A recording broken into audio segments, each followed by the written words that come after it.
I'm Mila, a 36-year-old woman living what I thought was a fairly ordinary life. I married my college sweetheart, Jack, a man who was once my rock. We didn't have kids, just the two of us and our dreams, living in a house that was finally ours, mortgage-free. This house was a symbol of our years together, bought on a mortgage that we aggressively paid down, especially after I used the inheritance from my dad to make the final payments. Our life was simple but content, or so I believed. Jack, tall and usually unflappable with his finance job, was my partner in everything. We had our share of arguments, like any couple, but I always felt we were a team. His parents, George and Martha, had become like my own. George, a burly, kind-hearted man with a booming laugh, and Martha, a gentle soul who had taken me under her wing from day one. Our relationship was one of mutual respect and affection. Tonight was supposed to be a small celebration, just George and us, marking the end of our mortgage payments. The house was warmly lit, and I had spent the day cooking George's favorite dishes. I remember glancing at the clock, noting Jack's unusual lateness. George arrived first, cheerful as always, but with an undercurrent of concern for his son's tardiness. We chatted in the kitchen, George regaling me with stories of his youth, his laughter filling the room. But as the night grew older, my anxiety crept in. Finally, the doorbell rang, and I rushed to open it, expecting Jack, maybe with a story of traffic or a last-minute work emergency. What I saw instead felt like a scene from a movie. Jack stood there, not alone, but with a young, stylish woman clinging to his arm. She had an air of confidence, almost defiance, as she scanned our home, her eyes lingering on the pictures of our life together on the walls. "Jack, what's going on?" I managed to get out, my voice a mix of confusion and rising anger. Jack looked different. His usual calm demeanor was replaced with a cold, almost cruel smirk. "This is Lana," he said nonchalantly, his grip on her waist possessive. "She's going to be my wife." The words hit me like a freight train. Wife? Jack, are you joking? What about us? Our life together? George, who had come to see what the commotion was about, looked as shocked as I felt. "Jack, son, what are you saying? Mila is your wife." Lana finally spoke, her voice sharp and businesslike. "Looks like a nice place. We'll probably change a few things once it's ours." Jack's next words felt surreal. "Mila, I want a divorce. It's time you left." I was stunned, my mind racing. "Divorce? Jack, we built this life together, and you want to throw it away for her?" George's face was red with anger and disbelief. "Jack, think about what you're doing. This is madness." Jack shrugged, dismissive. "My mind's made up. Start packing, Mila. This house isn't yours anymore." I stood there, rooted to the spot, as George took my arm. "Mila, let's go. You don't need to take this." We left the house, my home, a place filled with memories now tainted by betrayal. I spent the night at George and Martha's, their kindness a small comfort in the storm of my suddenly shattered life. I woke up in George and Martha's guest room, feeling like I'd been hit by a truck. The events of last night replayed in my mind, each detail a fresh jab of pain. I could hear George and Martha in the kitchen, their voices a low murmur. Dragging myself out of bed, I stumbled into the kitchen, where George was making coffee and Martha was setting the table. They both looked up as I entered, their faces a mix of concern and anger. "Morning, Mila," George said gruffly, handing me a cup of coffee. "Slept any?" "Not really," I replied, my voice hoarse. "Feels like a nightmare." Martha came over and gave me a hug. "That boy has lost his mind, Mila. You don't deserve this." I sipped the coffee, feeling its warmth but not much else. "I don't know what to do, Martha. My whole life just turned upside down." George slammed his cup on the table, his usual jovial demeanor gone. "We'll not let him get away with this, Mila. He can't just throw you out like yesterday's garbage." Martha nodded, her eyes fierce. You've put too much into that house, into that marriage. It's not right. I felt a surge of anger, thinking about Jack and Lana in my house. I paid for most of that house. My inheritance, my savings. George's eyes lit up. That's it. You have rights, Mila. That house is as much yours as it is his.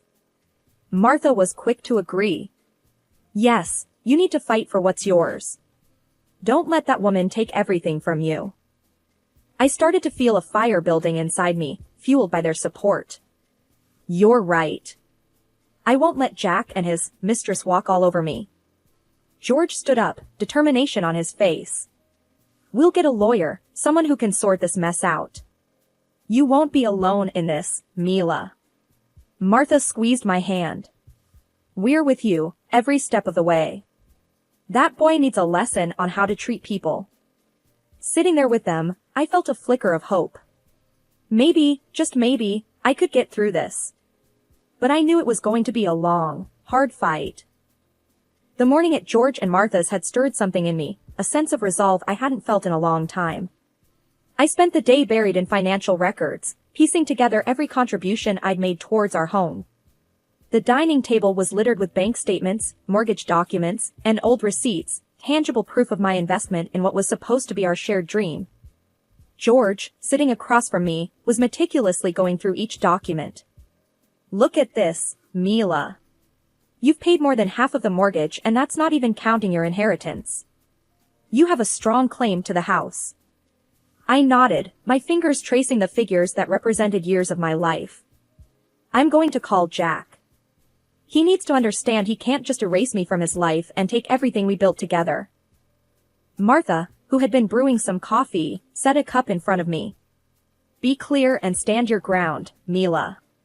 He's used to walking all over you, but not this time. I dialed Jack's number. It rang twice before he picked up. Mila? What do you want?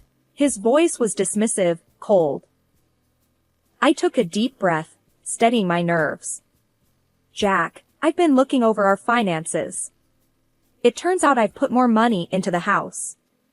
My inheritance, my savings, it adds up to me owning 2/3 of the house. There was a brief silence on the line. You're joking, right? No, Jack.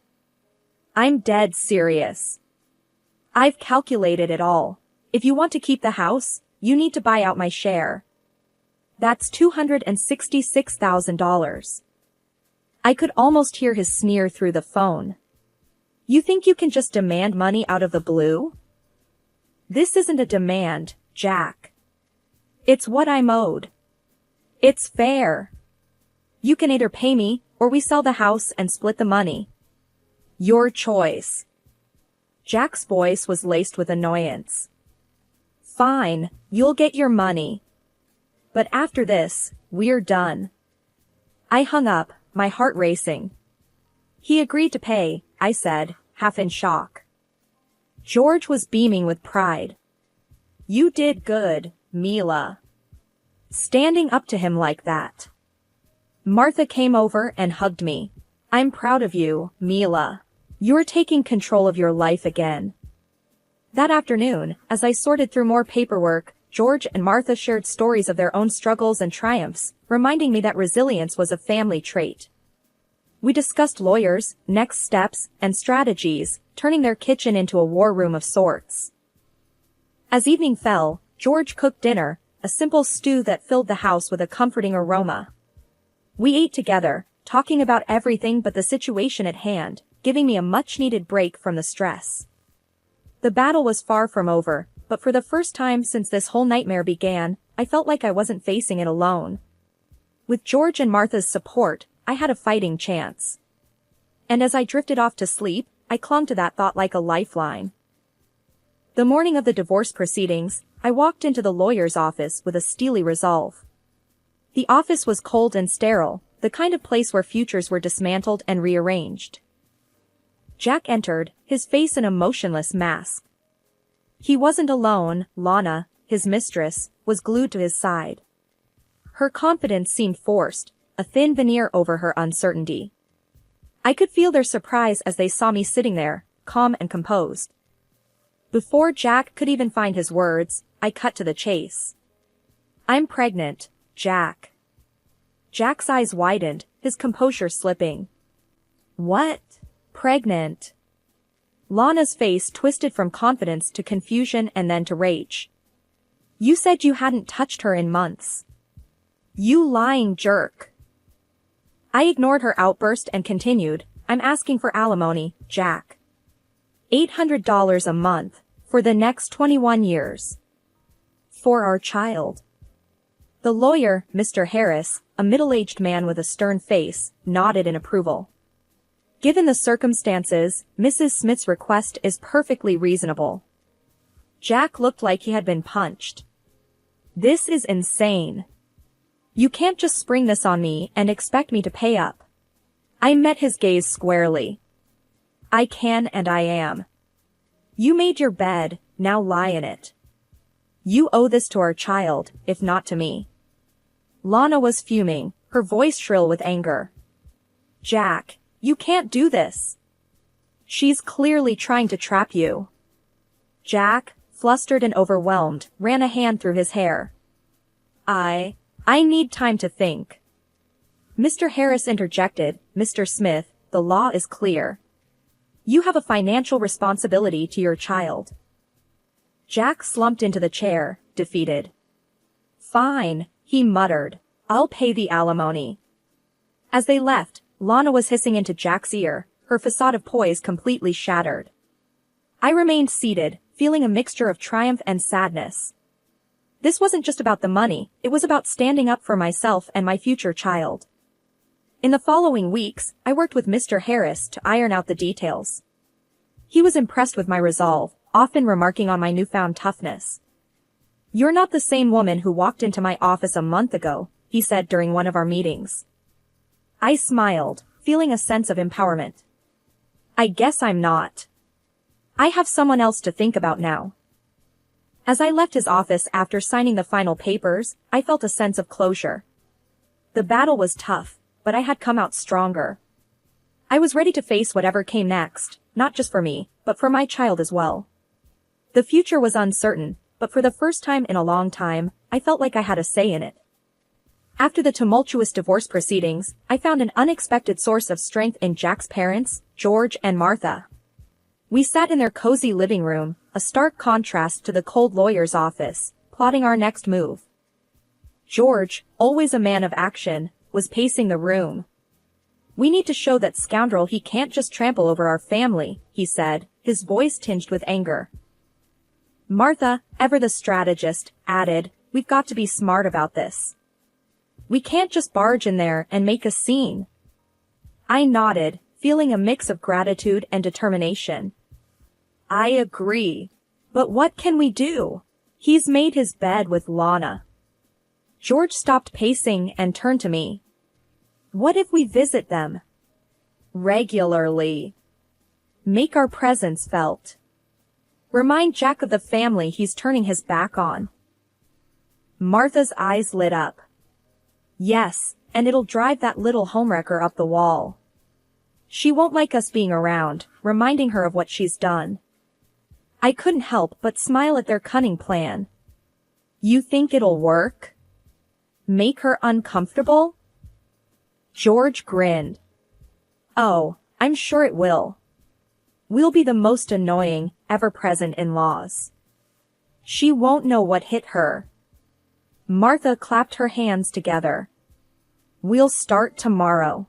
A nice, long, unannounced visit. The next day, we executed our plan. George rang the doorbell of what used to be my home, a big smile plastered on his face as Jack opened the door. Son. We thought we'd drop by.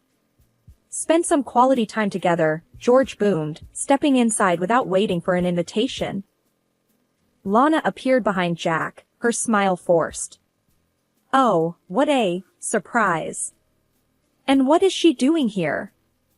Martha breezed past her, adding, she's with us. We just couldn't stay away. It's been too long. We spent hours there, talking loudly, laughing, and reminiscing about old times, pointedly ignoring Lana's growing discomfort. Every time she tried to interject or change the subject, George or Martha skillfully steered the conversation back. As we left, Lana's frustration was evident. She was fuming, barely managing a fake smile. In the car, Martha chuckled. "Did you see her face? She was about to explode." George was laughing too. "We're just getting started. That girl has no idea what she's in for." I sat in the back seat, a sense of satisfaction washing over me. It was a small, petty victory, but after everything that had happened, it felt good to take some control back, to push back against the injustice of it all. With George and Martha by my side, I felt stronger, ready to face whatever came next. A few weeks after our in-law intervention strategy began, I received unexpected news from Martha during one of our coffee chats. "Mila, you won't believe it. Jack's put the house up for sale," she said, her voice a mix of shock and satisfaction. I almost choked on my coffee. "What? Why would he do that?" Martha shrugged.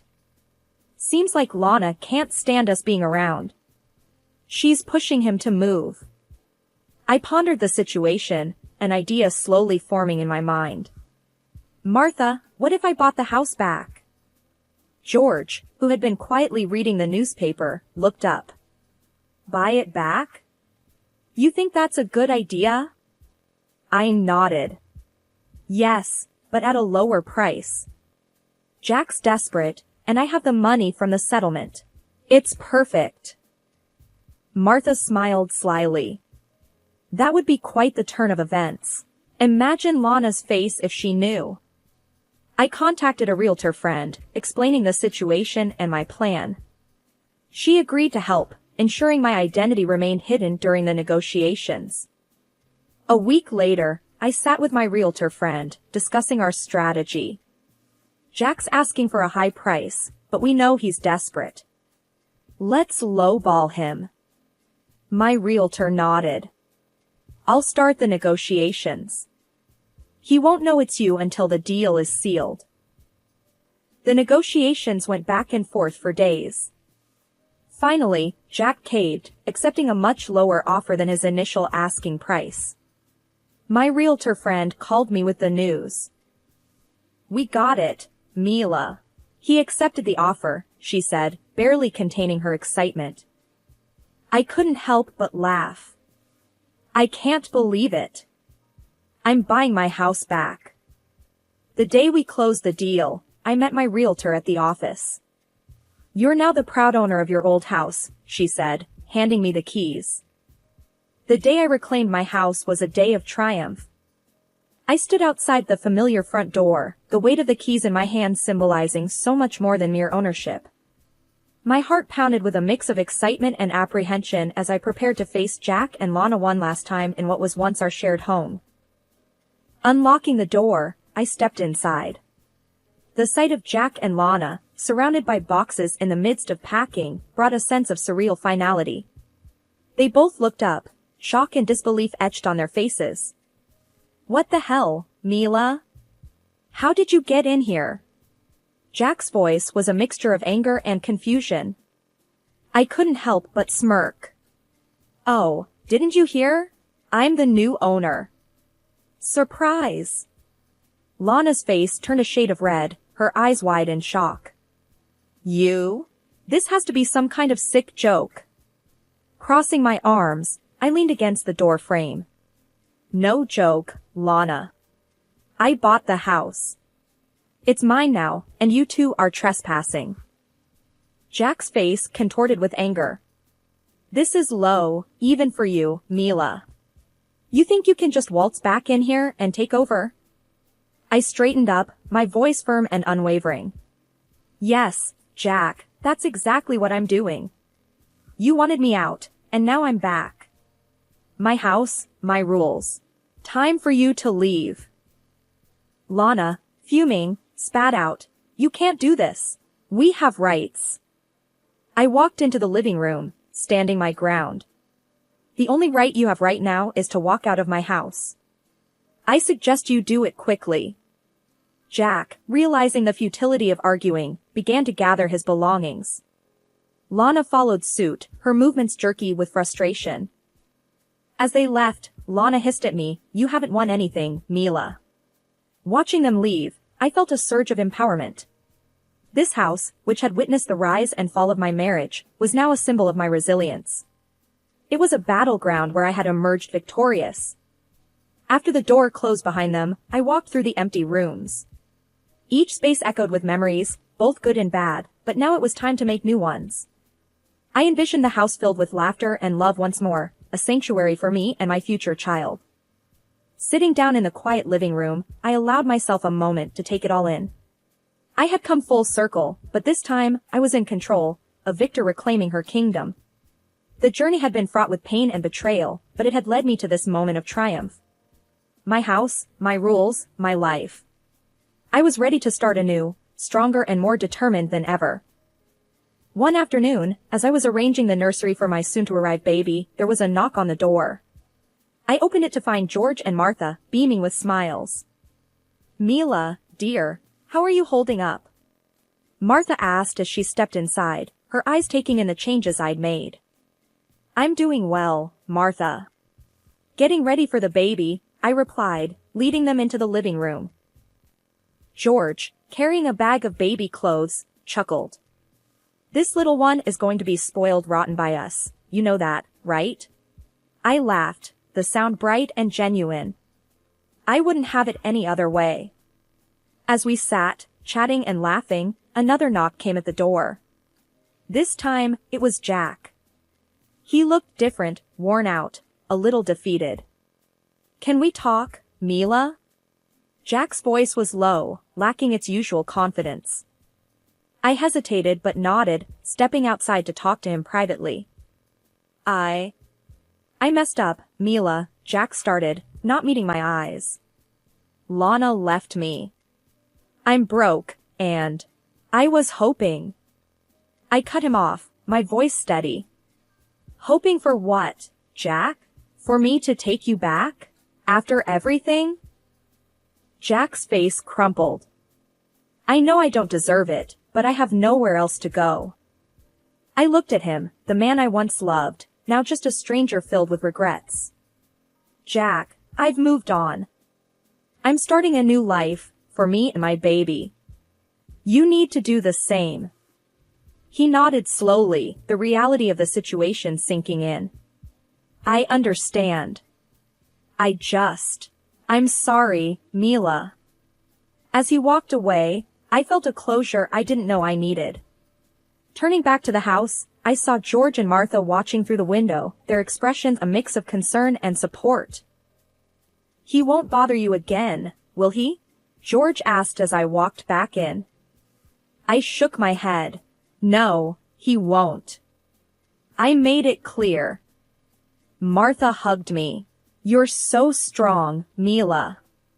We're so proud of you." Sitting back down, surrounded by the people who had become my true family, I felt a sense of peace. The journey had been long and fraught with pain, but it had led me here, to a place of strength and new beginnings. The future was uncertain, but it was mine to shape, and I looked forward to every moment of it.